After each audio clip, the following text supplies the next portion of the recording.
Hey guys, and welcome back for another video. Today we want to talk about the strongest spell in the game right now. And I'm not really talking about the rage spell, I'm talking about the lightning spell. Because I think the lightning spell dethroned the rage, because obviously the rage is nearly always good in nearly every single army composition. But to be honest, as is the lightning. I mean, you can use it with Zap, or like you can use it in the Zap Lalo army, you can use it in Zap Dragons, Zap E-Dragons, Zap Yeti Smash, Zap Queen Charge Hybrid, Zap Mass Hybrid, Zap Mass Hawkeye. I could keep going. You can basically combine this spell with every single army in the game. And this is crazy, because so far the Rage was one of the spells which you can combine with any army as well. And this was why the spell was that strong. But today, in today's video, I want to explain to you guys how you guys can use on any town level the Zap spell to make sure that you're tripling any base, and well, how pros use this spell. Like, there are a couple of pro settings you guys can use as well to make sure that you're hitting your Zaps easier, and all those good things. I will discuss that in today's video. But before we're starting into that, well, you guys know it. If you guys would like to support videos like this today, or like videos overall in the future, make sure that you're using a creator code. Creator code is helping us content creators a lot with like getting or like keeping our daily upload routine. So if you guys would like to make sure, if you would support me, make sure to use that creator code ITSU, and thank you guys so much. I think we should get started with the pro setting tip kinda, and that is this screen shaking setting. This is something which is already in the game for a little bit, but to be honest, at least that's what I heard in my streams, a lot of people do not really know that this setting is existing. So what exactly is this setting doing? And trust me guys, as soon as you switch that, you never want to come back. So what this is doing is, as soon as something is happening on your screen, for example, you place an earthquake, lightning spells, the enemy eagle is shooting, all those things which like give you the feeling like you would be on the battlefield, which is kind of nice to have overall. But if you want to attack, it's pretty bad. So let's take a look at how exactly it is. You guys can see I'm dropping the earthquake and the screen is shaking and like everything going around, which makes dropping spells not that easy, to be honest. I mean, it looks cool because you can see the impact and everything. But to be honest, like when you want to like deploy on one exact tile your lightnings, it's not that helpful when your screen is like shaking and being, I don't know. Let's take a look at how exactly it's looking like when it's like this setting is turned off, and you guys can see it already with the earthquake. It's so smooth, nothing is shaking. You can really like select the tile where you want to drop all of your lightnings or the earthquakes, and you will get pixel perfect your lightnings done. So obviously this is the first thing you guys should do. And there was another question which so many people asked, it's why do you drop the earthquake last? The earthquake is doing damage based on the maximum HP of a building, and this is kind of important. So the order of dropping the spells is not important, but the next thing is important, and we're talking about the pattern of the lightning.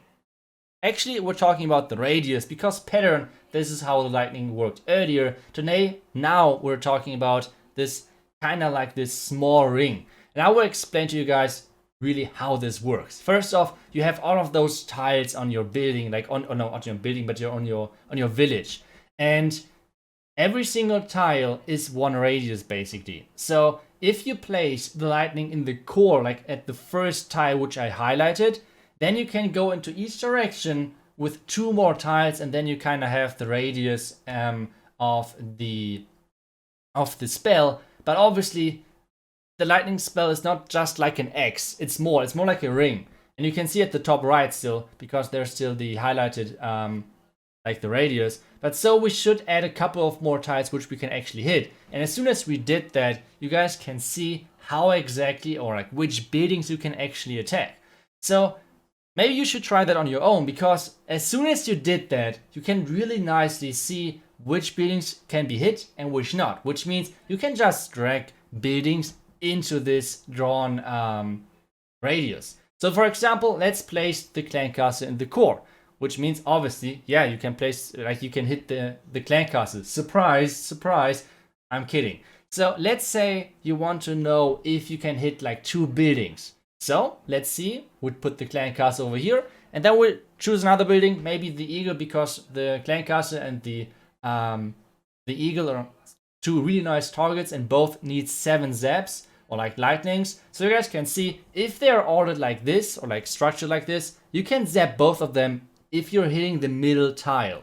And you can do that with any combination. Like you can do that with like expos, scatter shots, whatever. Just get in your head this pattern of the lightning or like this radius, and then you should be able to do every single lightning you want to do. And that's how easy it is actually.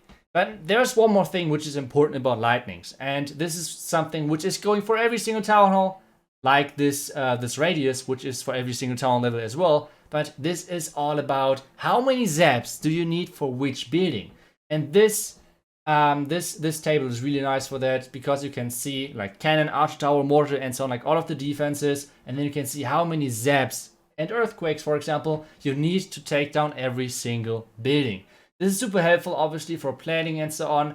I think on Townhall 13, because that's like the main content I'm doing, for example, the best combinations are 5 zaps and 1 earthquake, or 7 zaps and 1 earthquake. Those are like the main combinations you're using. But obviously, if you just want to zap like a sweeper, you can do that as well with just like 2 zaps. So yeah, overall the zap spell crazy strong. But I think after we learned all of this, we should now try to execute that in a real attack, like in a legend attack. So first thing, obviously, we're doing Zap Lalo, and there's something which is really important to take out. That's the clan castle. So we have to pick the clan castle and then like take a look around it and decide where exactly do we want to zap.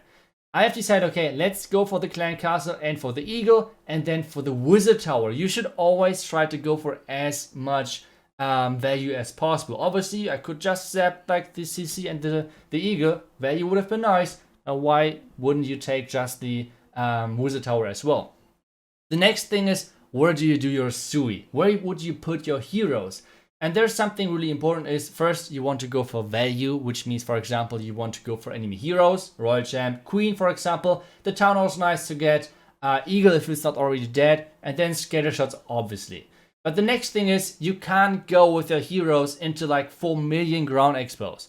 This is why I've decided, okay, let's do it on the right side, because there's only 1 ground expo. And on the left side, you guys will see it as soon as I zoom out again. On the left side, there were like 3 ground expos or something like that. Why should I do my ground sui, like my ground hero part, into 3 freaking ground expos, when I can just like face it like this, and then just like add the royal champion, add the headhunter, easy going. We got the sweeper, we got the scatter shot, we got the enemy royal champ, easy as that.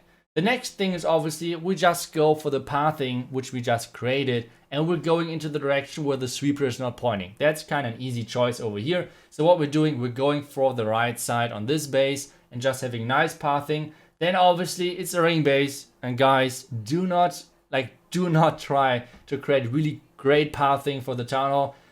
Most of the times not working. You're finishing on a 1-star, for example, or like not that high 2-star. So what I'm doing over here, I'm normally playing the Lalo. I'm not planning on getting the town hall with my Lalo, but instead I'm just playing the Blim for the town hall. As soon as the town hall is activated, I'm using the warden ability, because there's not planned like that. My loons are going for the core, so I can just do it, freezing the enemy queen and the town hall, which is nice. And then just like keep going with my Lalo. I have so many spells left, and this should be a pretty convincing OP 3-star.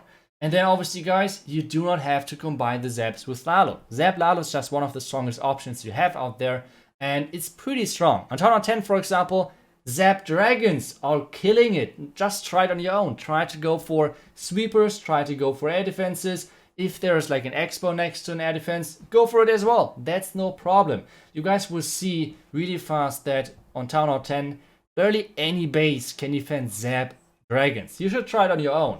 But now, back to Townhall 13, we have the Zap Lalo strategy, where I will show you guys one more attack, because we want to have diversity on the zaps. And this was kind of like a simple zap. Like, guys, you didn't need this guide for executing this zap spell. That's not really complicated.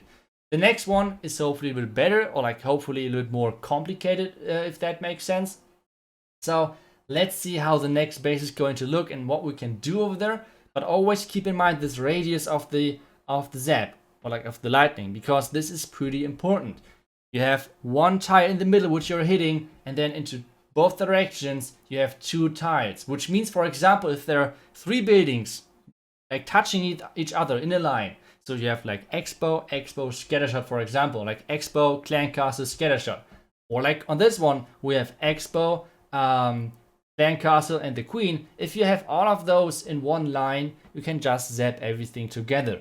So obviously we need to wait for the Queen coming a bit closer, and then we can zap all of this together. Even, oh no, please no.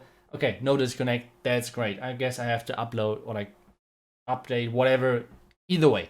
So we're zapping everything over here. Now the earthquake. And guys, get with the earthquake as much value as possible. I could have hit just the Clan Castle over here, but I want to go for the scatter shot as well because, well, the scatter shot is nice to get.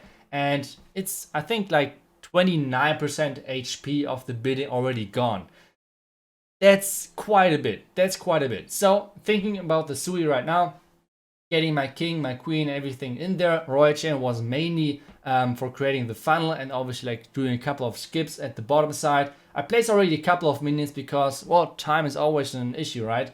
So we're doing that. My queen is supposed to go for the scatter. That's kind of the main thing which she should go for. Let's hope she's getting it. Using the queen ability nice and early, getting that out of the way. Now even going for the sweeper, which is awesome. And now we have the choice starting from the top side right into the eagle, or more from the bottom side. But this way we're dodging the sweeper.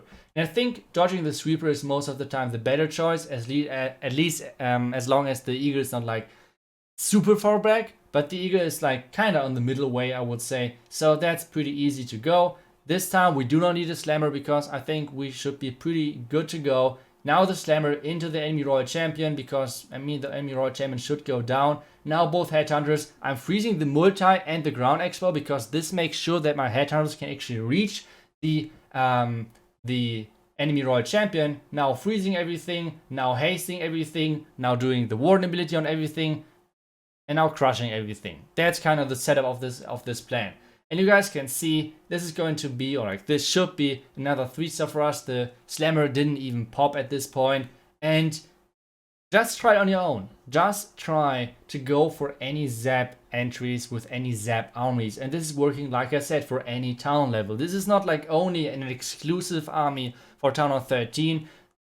Those zap armies are working for basically any Townhall level.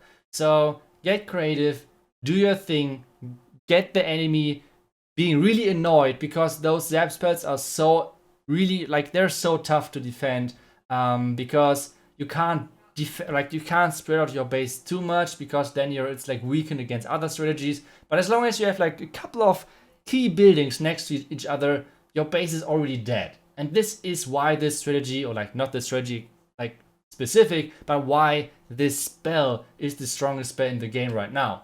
And I hope this guide helped you a lot to improve your lightning skills. And well, let me guys know how you liked the video. Otherwise, we'll see you guys back tomorrow. Until then, see ya and bye bye.